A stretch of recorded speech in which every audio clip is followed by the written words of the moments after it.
powerliftinga, deadliftu ili mrtvom dizanju 190 kg. Vidjet ćemo danas demonstraciju čušnja, 300 kg. Sad, ako mislite da to nije puno, eto, ako ima ovdje nekog u dvorani tko bi možda htio probati, slobodno dođite prije njega.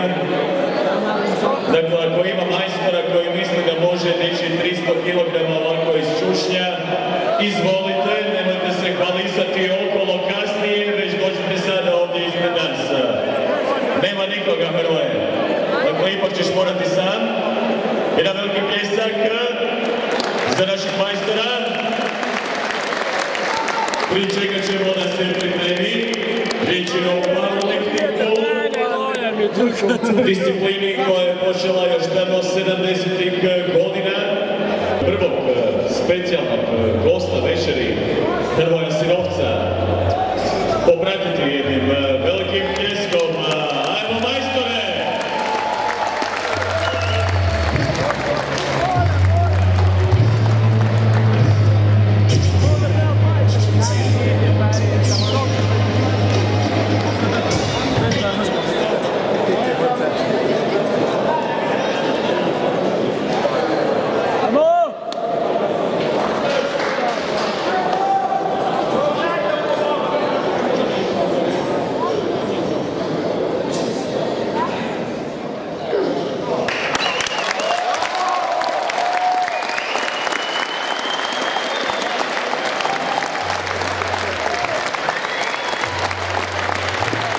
Prvi specijalni gost večeri Hrvatske, Europe i svijeta prema GPC federaciji, svjetski rekorder prema GPC-u, državni prvak prema GPA federaciji.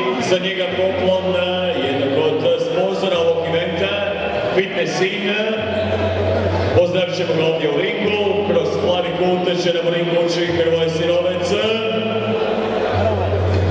Nakon ove kratke pauze slijedi nam 3 nove profesionalne borbe, MMA borbe. Prije toga još jednom ovdje u ringu, dakle, Hrvoje Sinovec, 300 kg podigao je za vas. Još uvijek vrijedi onaj poziv, ako mislite da možete, izvolite.